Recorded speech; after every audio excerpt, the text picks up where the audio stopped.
Hi, it's Brooke again. Today I wanted to talk about a topic that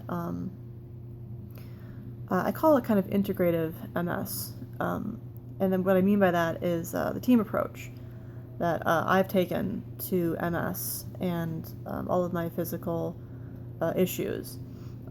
Because not all of them are MS, and actually most of my physical issues that I have now, the ones that cause debilitating pain, are actually orthopedic in nature, but over the last 4.5 years have been written off as just MS.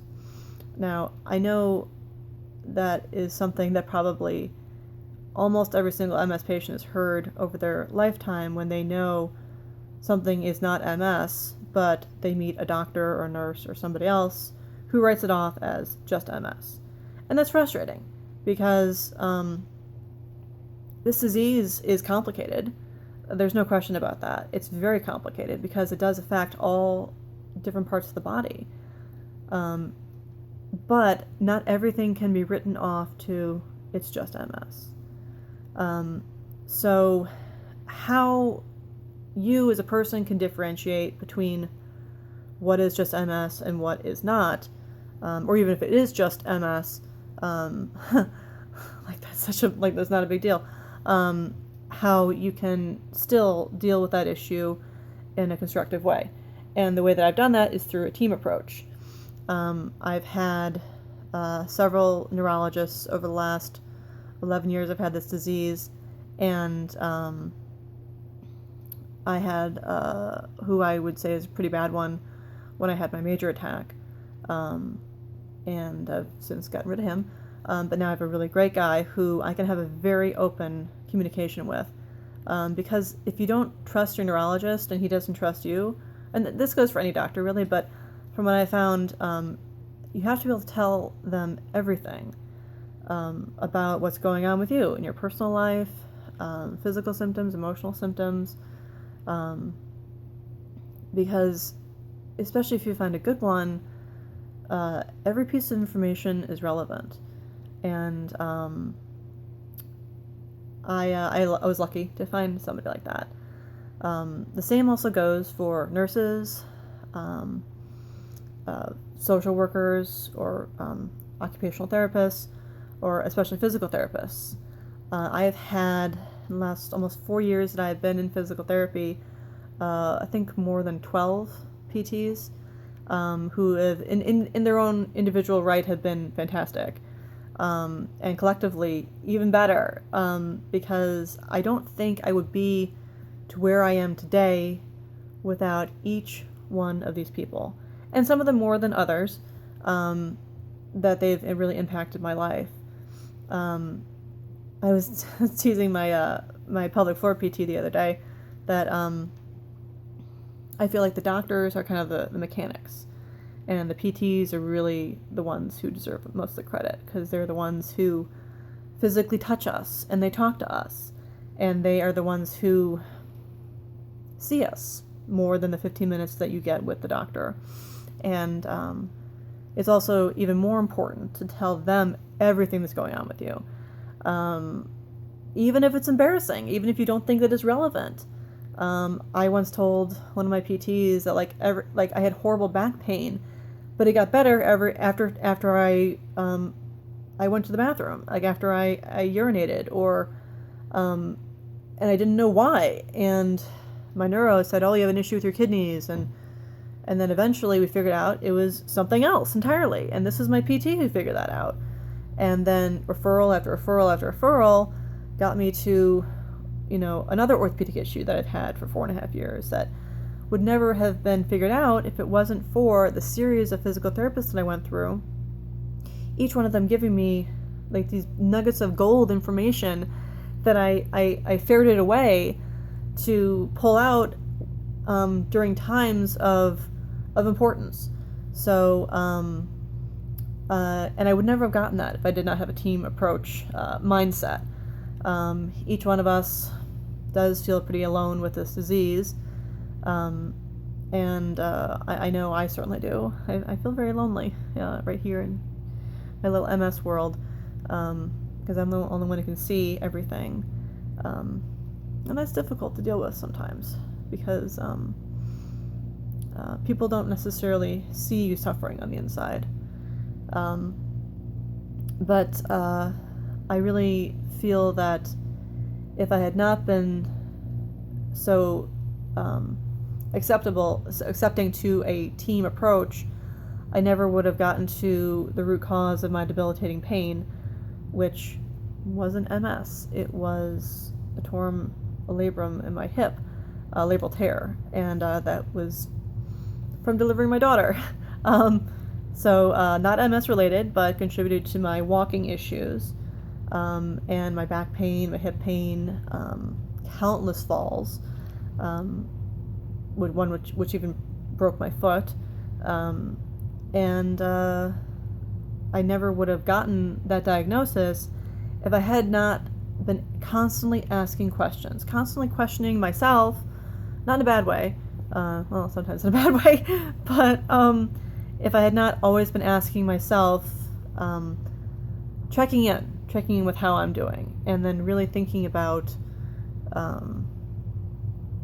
the circumstances behind some of these symptoms or issues that I had, and then relaying that information, having the courage to tell somebody about it. If I had never told the physical therapist that I had these issues with my bladder, with urination and pain, I never would have found my pelvic floor physical therapist, who eventually helped me diagnose the labral tear, and things like that, where something that you may think is either embarrassing or just too hard to talk about. Like after I had my daughter, I suffered from horribly heavy periods. I know this is where all the guys in the video are gonna turn off, but hormones play a big part in MS as well. There's been a million studies about it. Just Google like estriol and MS, and you'll see what I'm talking about. Separate video. But I talked about that with a different physical therapist who helped me figure out a medical issue that I had that was, again, not related to MS, not related to the orthopedic issues that I was currently being treated for with this person, but through, again, asking the questions and then following through with doctor after doctor after doctor, I've heard no a lot. I've heard, I think we've reached as far as we can go a lot, but we would never have gotten to the root of the fact that I was perimenopausal at 32 years old, which was crazy. I've since come back from that, thank God. But it's not something I ever would have been able to do if I had not asked the questions, if I had not trusted all of these people with some of my very personal issues that I had, and also I never stopped looking for the root of my issues, because at the end of the day, we know how we feel. We can be told this is what's going on with you. It doesn't necessarily mean it's true. Doesn't mean that it's not always untrue, but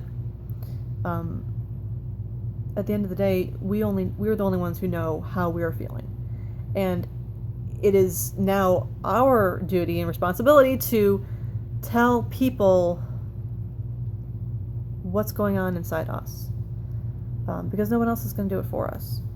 And I've had great success with that type of approach, and I'm just so grateful to all the people that have helped me get as far as I have. It's been a long, long road. I know 4.5 years doesn't seem like it's that long, but sorry. But when you're not able to hold your newborn baby, or you watch other people walk away with your child because you just can't participate, I mean, that alone will light a fire under you to figure this thing out. Because another thing that I've realized about people with MS, or people with horrible chronic illnesses like this is that nobody fights harder than us. Nobody does. And some of us will keep fighting and not get anywhere. That doesn't mean that we're going to ever give up. No. And I am very, very grateful for all the people over the last 4.5 years who've helped me get as far as I have. And I know they will help me get to where I want to be. And more importantly, where I need to be. For myself.